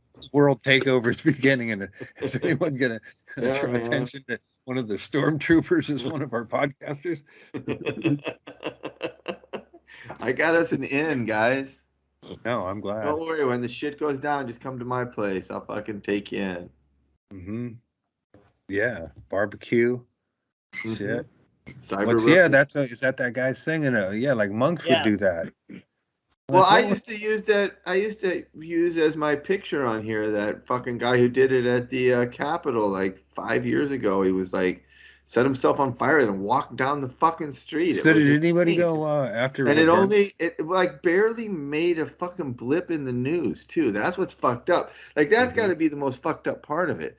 When the first monks did it, there was a couple guys in Vietnam that did it. Some monks that got some press, and then there was a guy when the Arab Spring happened in 2011. It started because of a guy, I think in not Libya, maybe I don't remember where, but somewhere in North Africa, he set himself on fire, and that was what started the whole Arab Spring. At least he got some good fucking press. This guy, a couple years ago, he just did it, and then nothing happened. It's got to be like no, because you don't get a 10:30. I think it's kind of in the presentation. I don't know. I mean, I think you'd want to be arms out and flail about for a bit. Chaille, see if you can find the picture of like the guy. He was in Washington D.C. I used it as my fucking picture. I don't know. Sitting calm for that would even be, that'd be the goal, I guess. This guy was just walking, and that seemed even fucking crazier to me. Right. But maybe not. Maybe sitting is the way to do it if you want to get. Remember when didn't people used to like just like implode? Or like what do they call that? They spontaneously combust. Yeah, was that real? Because that doesn't happen enough anymore. Because I haven't heard about it in a while. Yeah, there he is. Look at that. Look at the guy behind him on the phone. They're both equally casual about it. Yeah. He's just one guy's on fire. I guess you'd need an ambulance. I don't know. Is that guy wearing a USA shirt? Yeah, it is. Well, have you seen any of this shit? That I don't know if it's exclusive to. I think it's Denver. Whoever Denver's. Is it Canada? And one of the NBA teams has women protesters who've shackled. One tried to glue themselves to the floor. One shackled herself, and then there was a chick who jumped out of the stands dressed. She had on a shirt. Yeah, but underneath that, she had on an NBA ref uniform and a whistle. But the security dude was like, they're like, yeah, he knew. I mean, I think it's the same series. So this is like game 3 for this guy. And he's had chicks glue themselves to the floor and chain themselves. And he's like, okay, these 2 girls, I see what's going on here. And he kept an eye on her. So this chick jumps out to go out onto the court, which that's what I just wanted. What next? It's like, running out there, because it's like, you look like you might have, it's like, if they think you have a gun, do you think that's going to end well or whatever? And it's like, whatever your point is, couldn't it be better served by self-emoting yourself outside? I think it's animal. I think like some chicken farm. She's saying Glenn Taylor harms animals. And goddamn venture team. And they do, they do, and all that. It just seems like an NBA game. Like they got to just know that, okay, keep an eye out for women. They're going to be about this age range, and they're going to try to get up front, and they're going to be eyeballing shit. But well, you don't they got to get in there with a metal chain. I mean, first off, that chain right there, it looks like swing set chain from a cheap Sears swing set. Is that her? Yeah. Yeah. Oh, okay. I thought they were only. How about using all ages? How about this for a rule? Men should not be allowed to be teachers in an elementary school, and women shouldn't be allowed to sit in the first 5 rows of an NBA game. Yeah, it's just going to ruin the experience for one of the dudes. No good comes from either of those situations. Yeah, and you think you're just showing her off. Everybody knows she's fucking ear raping you, and you're not having fun right now. Right. You might have fun later, and we admire that. She doesn't understand the intricacies of the pick and roll, so just fucking quit pretending that she does. Yeah. Imagine how much the ticket costs would go up, Erickson, if dudes would be able to tell their wife, sorry, honey, it's not me. You got to sit up here. I'm going down to sit by myself. Yeah. Maybe we didn't explore segregation in certain way, or like, it's like, sorry, here, this area you can drink wine and chat real loud. Mm-hmm. We have a thing that soundproofs you from the rest of the audience, and it's a lot of fun. All the ladies are doing it. You can get your nails done. Shit. It's a spa day. You have your spa day over there or whatever. Mm-hmm. I don't understand this one with the glue. I don't know if she understands like the properties of glue and stuff. I mean, a little nail polish remover or acetone or fucking a little bit of sweat. Yeah. And they're always like sweeping and drying up the sweat on the floor. Yeah. Like you're trying to glue yourself down when 10 hulking fucking amazing athletes have been running up and down this court for 48 minutes. There's sweat everywhere, and you're going to try to glue yourself. Not Kyrie Irving. Well, that's what I was thinking too. What if I just keep playing and just let a giant slide into you and knock you, fucking tear your hand loose? Right. Like sometimes a referee gets in the wrong position in a football play and they can run him over. Like, that chick, she's going to jump out on the court. Fortunately for her, she got tackled by the smallest black man within 100 meters of her.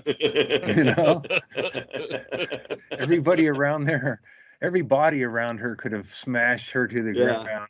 Even the refs got fucking are pretty ripped sometimes. But like fucking that dude, if he wants to just like fucking throw her down, and then they're like, oh, see, that's the woman abuse or whatever. But it's like they should make the NBA rules like you got to treat them like they're a terrorist. You can, it's like don't, there's no gender on the court.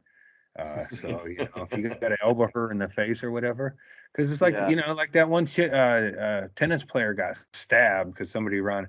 You can't.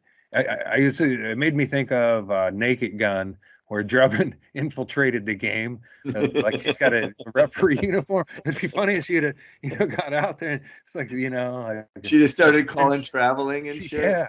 And then they're like, oh shit, play along or whatever. But it was like whatever her scenario was, it doesn't help them chickens at all. No. And chickens still got to wake up and make sweatshirts for. I only learned a little bit about what they were protesting. What weren't they protesting? The inhumane treatment of birds that had bird flu. Right. Because here's the thing. I get it that there's still humane ways to get rid of birds that have bird flu, but those animals have to be taken out. Can't have them in the fucking system. It just seems like a weird, hill. Seems like a weird hill to glue yourself to. Yeah. Hey, we cured AIDS, but we killed 13 AIDS rhesus monkeys. I was like, you sons of bitches. I would have adopted them. Yeah, it says here that that his company has been accused of cruelty to animals at their farms and how it allegedly handled an avian flu outbreak, which killed roughly 28 million poultry. Yeah. That's a lot. So he's supposed to find fucking adoptive homes for 28 million birds with bird flu? Yeah, right. What are you going to do with them? I think what he did was suffocate them. I think he suffocated them. And that's terrible. But what else are you going to do with them? Broiler them up. At this point, have a fucking concentration camp. You've got to come up with a fucking solution. Mm-hmm. And you can send the chickens to the showers, I guess. I mean, they've got to. I could have, I didn't mean to kill the chickens when I did, but I was good. I didn't mean to, and I killed 7. So this guy should have just let Andy take care of all of his drive them. I'd be like, driving around 28 million fucking birds in a big long super train. Have you thought about a flamethrower? I don't know. I wouldn't want to see him suffer, but if you got a good enough flamethrower, you don't have to. Just light them up, and then he's just like, that's how you do it. They're in cages, so you can't picture them running around like a Looney Tunes. You just can't, so I don't know. I mean, if you cooked them, did you reuse the cage, or would the other chickens be savvy? Like, everything's contaminated. They have to absolutely destroy a body, like the each of those 28 million. They have to dig a pit for 28 million. They have to burn those. If there was some, the problem has already that the problem is that you have 1 million birds in your fucking chicken confinement. You know what I mean? Like, that's your problem. Not that they have bird flu. Once they have bird flu, it's too late. You've got to kill them.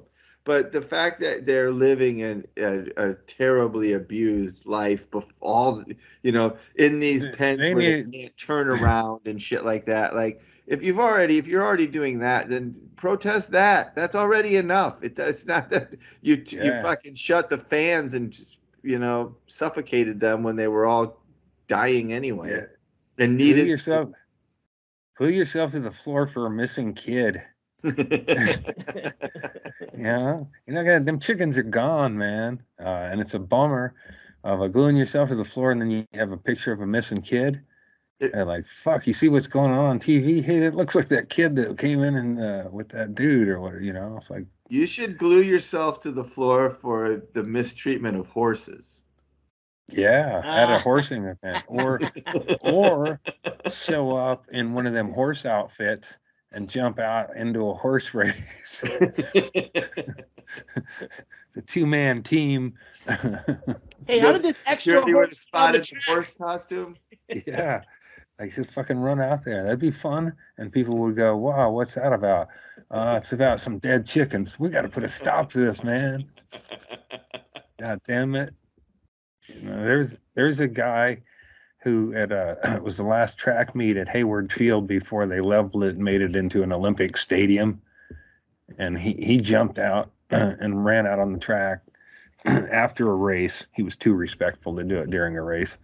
And it was Save Hayward. And he run, it's like, that's all right, but fucking nobody cares. Like strippers, they did something that nobody, I don't think anybody is rooting for these women because they're there to see an NBA game, and what they're doing is not entertaining really at all. It was kind of entertaining seeing her get tackled, and then they dragged her off. And somebody, I saw a comment that was saying that, like, they're being rough. I was like, bullshit. She could have, you got to fucking get that bitch. Treat her like she might be an explosive. Oh, no, I think you're right about that. I mean, that is Monica Seles is the perfect example. She got fucking stabbed by a person who ran out onto a tennis court. Yeah. That's how you have to assume every single person who runs out onto the court like that or onto the field is a crazy person who's trying to kill people. And you have to start there, deal with them, and then dial it back from there. Do you remember the classic? I think it was Rudy Tomjanovich who got punched in the face, but it was like a Kermit Washington maybe. It was a well-known fucking, but like, they run out on the court and just one of them 6'8" dudes just fucking uncorks her and busts her jaw. But they were both players. Yeah, I know, but I mean that's the thing. It's like a fan running out there. It's like in a football game. Occasionally, a player will throw into them. And it's like they need to be reminded, like Kareem Abdul-Jabbar. I watched the game. I had pretty good seats, and I watched him. And I was like, every play, man, it's just one of those elbows to the chops of, they could just throw down. She's glued to the floor. Just go, whoa, it's like, whoa. So you can't call a technical on it. She's technically not supposed to be on the court. So you can go dunk and kick her in the face or something. Yeah. It should be, it should just be like, they need to be reminded, the NBA's, especially this series, and they'll probably, if that series is still going, they'll be high alert and somebody trying to do something. But it's like, man, they got to come up with something better. Remember that? It just seems like the wrong place to be. I mean, I guess the guy owns the chicken farms. He's the owner of the team, so I guess that's it. But it's like, protest at Kentucky Fried Chicken or something. Oh, okay, so that's why it's going on there. Or tits. I guess, I don't know. Well, tits. I know just from like being at a Cubs game. When somebody shows tits, it makes the fans happy. So what they're doing. It's like if like how do you make it more man showsy? Well, someone did. I just saw this when I was looking for pictures.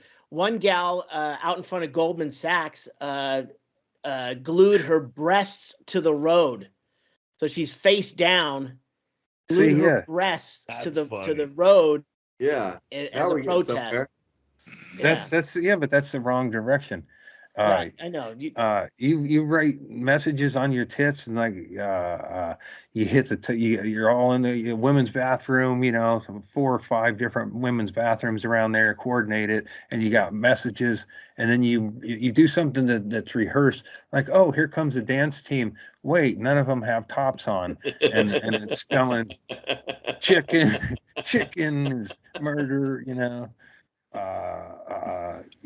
whatever you would say, as many, but they got, big, big titties, real titties, like, like a I collection. think that protest would have really resonated, Andy. A collection, you can't have it look like, oh, here come the Rockettes or the Juggies or whatever. It's like, okay, well, I think that woman only has one, but the crowd will respond to that. That's a man. That's how, man show it a little bit. Have a midget or one of them be a midget. Midgets, I don't know what kind of, I haven't seen a lot of midget breasts, but I would assume they're proportionate. What if you have the one who glues her breast to the road but she allows people to shoot bottle rockets out of her ass while she's you just up the, you know. Yeah, a woman jumps out of the stands and then Archie goes out, puts herself in some sort of yoga position ramp, and a midget on a scooter comes zipping over her or something. You know, like if you can do it, you can come out of them tunnels and you catch them by surprise. You could do it like you know, like they do entertainment. It's like they all run out of a tunnel, do us, you know. How many chicks are in that group? You know, I could direct it better. Gluing yourself to the floor is stupid. It's just like, what do you hear as a suggestion that you go, no, I like the gluing idea better. Yeah, what are the things they turn down to say be all in on gluing the breast to a road? Smear chicken blood, write a message, plain and simple. Yeah, almost anything is better than that. Mm-hmm. Yeah, and then confetti, like buckets, and then you think it's going to be blood, and it's confetti, and then it's like Taylor, like a tribute to the Globetrotters. All right.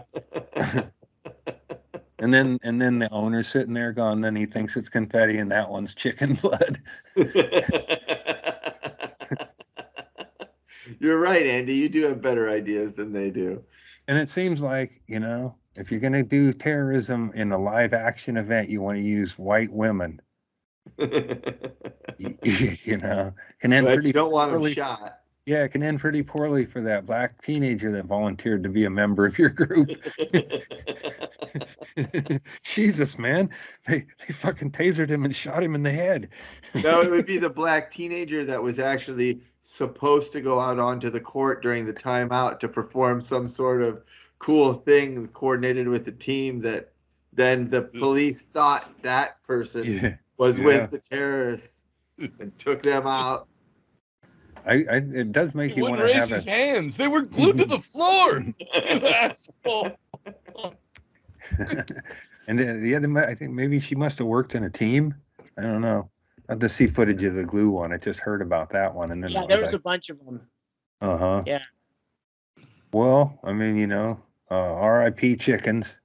Like every day was going to be the same anyway. Yeah, they were going to die one way or the other. Yeah, you're better off gassed, man. I could work the chicken hotline. It's like, what are you hanging on for, man? The older you get, the less delicious you become. Yeah. I mean, I definitely have opinions and could talk annoyingly about them for a long time on this subject. But you can, I mean, there are definitely some real problems in the way we treat birds. But there's a difference between birds and mammals, and birds that have avian flu have to be killed. That's the simple truth. So eradicate. Yeah, you have to get rid of them. So I mean, you're really just he's probably there's probably conditions. I mean, I'm sure they're overall just mad. And it's a good place to put it. Fucking chickens have had a rough go of it. Even the ones I had, they were gonna stop. I had chickens that were free range once I got them and could raise them. Free range as it gets, man. And they still ended up getting fucked up. I think that was a care issue. I couldn't be there for them 24/7. And I actually think that maybe you not being there 24/7 would be an advantage. That prolong their life. Well, and I think free range actually means exposed to predators. Right. What free range means. It means free dinner. Oh, I had some fucking possums in the yard the other day, and they're like, "Get out of here, man!" Good for your yard. I know. That's what I told my brother, and he goes, "What'd you do?" And I go, "I tried to get the dog to chase them, and they wouldn't." So I just asked them to leave. And one of them was like, kind of like. I think possums are good for your ecosystem, though. Yeah, rodents. Yeah, they take care of your rodent problem. They generally keep to themselves, so they do they scoped around and then they did a lap, and I was like, I thought you guys would leave. I would have just rounded a cat up. Just that was the big thing. Would get fucked up by a possum. Well, and my cat just kind of watched him. It's like, that's too big a rat, whatever. But Squishles ain't going in on a possum. Yeah, dude. Yeah. There's a pair of them, and it's just it's the dog. Brought the dog out, and then she just kind of wandered around. I go, well, fuck this, I thought she'd smell them and go chase them off, but yeah, that's exactly the look I got. I was like, yeah, brother, they got a lot of teeth, man. Mm-hmm. A lot of teeth. All right. Yeah, they seem. I think let's wrap this up. Let's start wrapping this up. What are you guys doing? What are you guys watching that we should all be watching right now? That Beatles thing. The Beatles I thing. watched the Beatles thing because I was interested in what you guys were talking about, but the thing I watched was that fucking thing just took over my life for 3 episodes. The Stainer. Yeah. Everyone in the fun house. We just sat and watched it until it was over. All 3. Mm-hmm. I just started watching Severance. Oh, right. Yeah, that's that great. Is a trip. That shows. Yeah, you're living it, man. I might be. That's a trip. I'm excited, and I've powered through the. I'm caught up on season 3 of Atlanta, which is excellent. Okay, I'll you watch guys fucking watch that show, Atlanta. If you don't, you should. It's so fucking good. There's a couple of episodes that don't have anything to do with the characters, where they just handle a topic that's racially charged, and it was just beautiful. I thought it was fucking great. I love that show, so I recommend it. Watch Atlanta. On the list. All right. Oh. I haven't watched it yet, but there's one coming up on Prime that I want to watch called Outer Range. I've already watched 2 episodes. How is it, Chaille? It's good. It's freaky. Okay. It's like a sci-fi kind of thing, and it's like a time portal thing going on. I've watched, I think, 2. I've watched 3, or 4, but I fell asleep during the other 2 because I just watched them way too late at night. I really wanted to watch it because they only release 2 per week, so you can't binge watch the whole thing. And Josh Brolin's in it. He's really good. Yeah, the trailer looked great. It is good. Another one that's coming, I think, on Prime is Night Sky with Sissy Spacek and J.K. Simmons. That looks really good, but I mean, just those 2 in it alone. Yeah, I like both of watching. them. I started watching Raised by Wolves on HBO. Have you guys seen that? No. That's a fucking crazy. It's not. It's a bit of a Power of the Dog situation. It's not Raised by Wolves. It's a metaphor. There's no wolves in there are no wolves. It deals with a futuristic. It's a futuristic sci-fi thing where Earth has been basically is shot, so everybody left, and they ended up on this planet. Oh, I know this one. Androids that have been charged with like raising some children, and civilization back. Yeah, they're trying to get civilization going again, and then there are other humans who are trying to get the children from the androids, and it's a whole thing. It's pretty cool. I'm still powering through that Lakers Showtime. Winning Rise time? of Showtime. Winning time, yeah, it's really ridiculous. And like all the Lakers have complained about it. And the Jerry West character is a complete fucking fabrication off of a few weird personality things or whatever. But they got him as this raging lunatic, just a complete fucking characterization of who the guy actually is. So it's kind of a bummer that way. But it's a lot of sex and it's not that great of a show. I actually want to bail on it. I like it. Yeah, I don't know. But I mean, I don't know anything about basketball or the Lakers, so yeah. Perfect. I mean, I'm not offended by the entertainment. Riley's great in it. I love John. Is that his name? John C. Riley. John C. Riley. Yeah. John C. Riley. Perfect. Yeah. I remember that dude. Severance is really good. Yeah. And you watched all season 1. Yeah. Yep.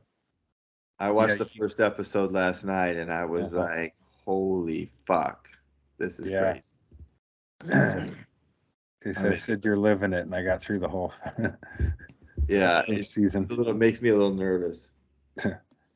When I saw the fucking, the place, I was like, oh, that looks familiar. Yeah, it's just like where you would have a weird dream about a workplace. Uh-huh. A big giant room with a cubicle sitting like in the middle of a big trip. empty And space. Adam Scott is great, so that's also a plus. I like that guy, and John Turturro's in it. So, it's a great cast. She's fucking awesome. So, yeah, it just gets better. It's definitely a good show. Right on. All right, that's good homework for next week. There we go. Yeah, stay home, watch TV. Yeah, man. A lot of scary shit out there. Women are gluing themselves to floors and shit. Yeah. Careful. Make a statement. All right, let's get out of here. Yeah, you guys know all the stuff that we have, right? There's I do a podcast with William Montgomery that comes out on Wednesday nights. Check it out. We've got Jeremiah Watkins on this week, who's very, very funny. And it's good to see him. We had a lot of people in town for the Moon Tower Comedy Festival.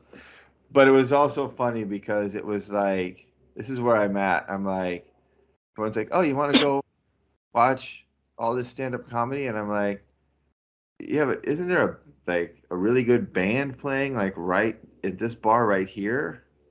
Like, let's just go watch this band. I'd rather watch music. I don't want to watch another 4 hours of stand-up comedy. Like, I just don't, burnt out, I guess. Festivalitis there. Oh, God. I mean, I don't know. All right. But it was great to have Jeremiah Watkins in town, and he did the podcast with us, and that was fun. You can watch Chad on Twitch as he parades around Hereford, Arizona, and storms in on abandoned mansions and the like. That's always fun. Never know what to expect over there. Never know what you're gonna get. You've got Andy out there with his Venmo if you want to hook him up. Get your stickers. Yeah, do your thing. Help him out. And don't forget about our friends at Freeze Pipe. If you want to have the best smoking experience that you can, go to freezepipe.com. Enter the you have to go to thefreezepipe.com. I realized that I had the wrong slide up last two weeks. Shit. Thefreezepipe.com. Promo code Andy, and you'll get 10% off of your purchases. And you've seen Chad and Andy smoking them here. They're great. That's it. You got to be careful with them. We're learning as we go that there are still some things that we need to be worked on, and you got to be careful and all of that stuff. But they're great. So check it out. And Doug Stanhope probably hitting the road sometime soon, maybe. This week coming up, he's doing the Netflix. In LA. Right on.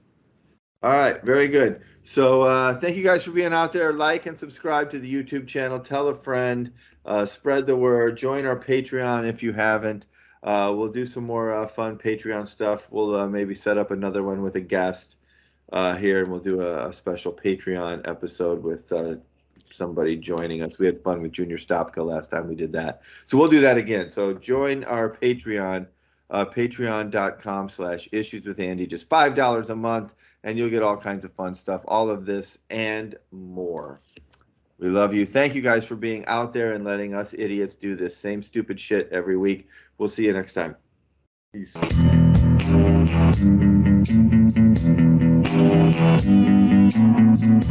Is that Netflix thing going to be like something they put on the menu to the show? What? I mean, it's going to be... It's a festival with about 5 million.